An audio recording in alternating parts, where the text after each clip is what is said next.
आइए YouTube channel easy to learn by BK Mishra में आपका स्वागत है।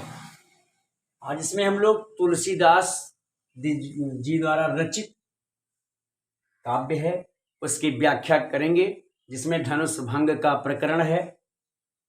तो तुलसीदास जी ने लिखा है, उदित उदय गिर मंच पर रघुबर बाल पतंग, अविक से संत सरोज सब हर से लोचन भृंग, नृपन के आशा निसनासी बचन नखत अवलीन प्रकाशी, मानी महिप कुमुद सकुचाने कपटी भूप उलूक लुकाने, भये विशोक कोक मुनि देवा बरसहि सुमन जना वही सेवा, गुरुपद बंद सहित अनुरागा राम मुनि सन आय सुमांगा, सहज ही चले सकल जग स्वामी मत मंजुबर कुंजर गामी,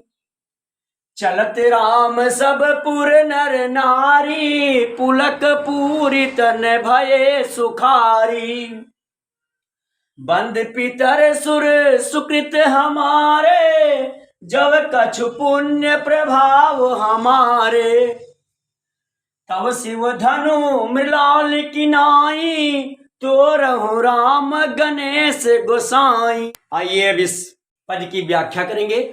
और उसमें सबसे जब भी किसी पद की व्याख्या करनी होती है तो सबसे पहले संदर्भ लिखना होता है, किसने लिखा है, कहाँ से लिया गया है, जो पीछे बहुत सारे में बताया गया है।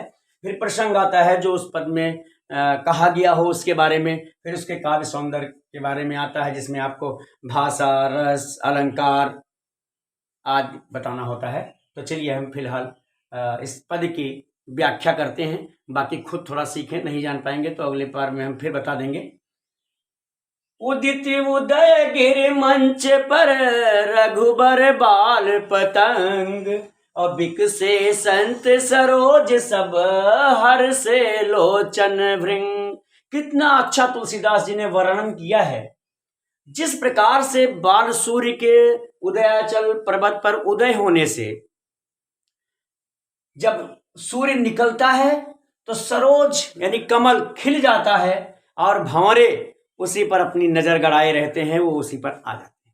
उसी तरह से तुलना की है इन्होंने कि उदित उदय गिर मंच पर रघुबर बाल पतंग, मंच रूपी उदयाचल पर बाल रूपी रघुबर यानी श्री राम जी के उदय होने से विकसे संत सरोज सब, वहां जो पूरा संत समाज था, जिस तरह से सूर्य के निकलने से कमल प्रफुल्लित होता है, खिल जाता है, उसी तरह से सारे जो संत समाज थे वे श्री राम जी के उस मंच पर आने से सरोज की भांत, कमल की भांत सब खिल गए और हर्षे लोचन भृंग। तो जिस तरह से भंवरे प्रसन्न होते हैं खिले हुए कमल को देखकर उसकी ओर, उसी तरह से सबकी जो नेत्र रूपी भंवरे थे वे हर्षित हो गए।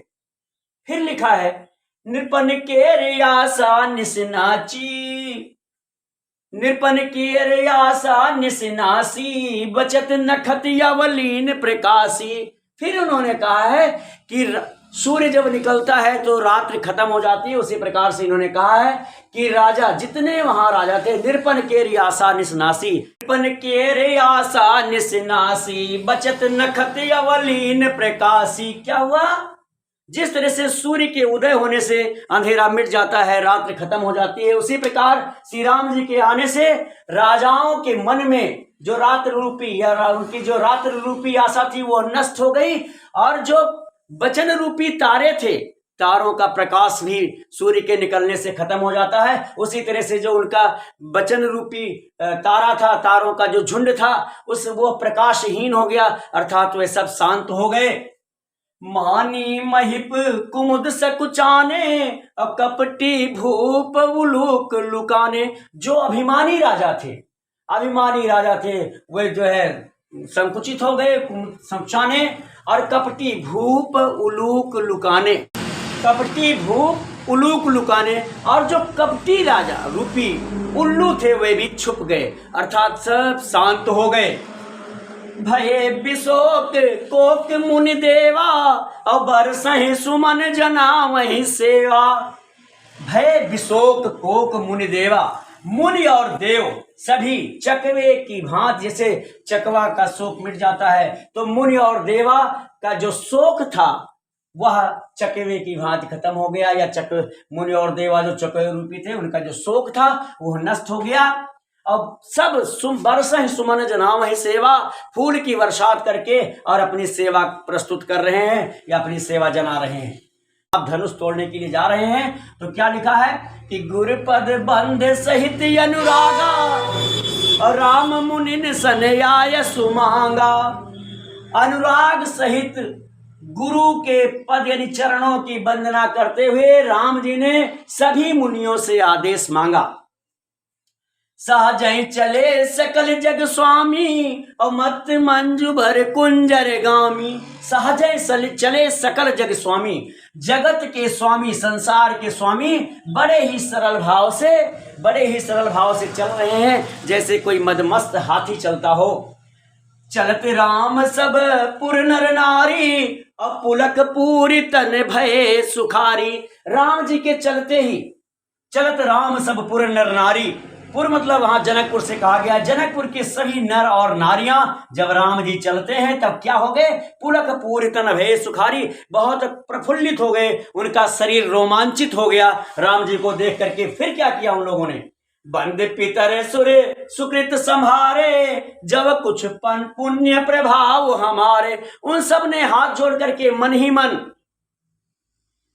मन अपने पूर्वजों को, अपने इष्ट को याद कर रहे हैं और कहते हैं कि यदि मेरे कुछ भी पुण्य का प्रभाव हो तो हे गणेश गोसाई, तब शिव धनु मृणाल किनाई, और तो रहूं राम गणेश गोसाई। अगर मेरे पुण्य का तनिक भी प्रभाव हो तो हे गणेश गोसाई, भगवान श्री राम उस शिवधन को मृणाल किनाई यानी कमल का जो डंडा होता है बड़ा ही खुश होता है, आसानी से टूट जाता है, तो ये जो शिवधन है वो मृणाल किनाई टूट जाए, बड़ा ही सरल हो जाए।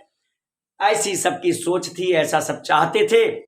मेरे बताने का तरीका अगर आपको अच्छा लगा हो, समझ में आया हो, तो आप अपने मित्रों को जरूर शेयर करें और उनसे मेरे चैनल को सब्सक्राइब करने के लिए बोल दें।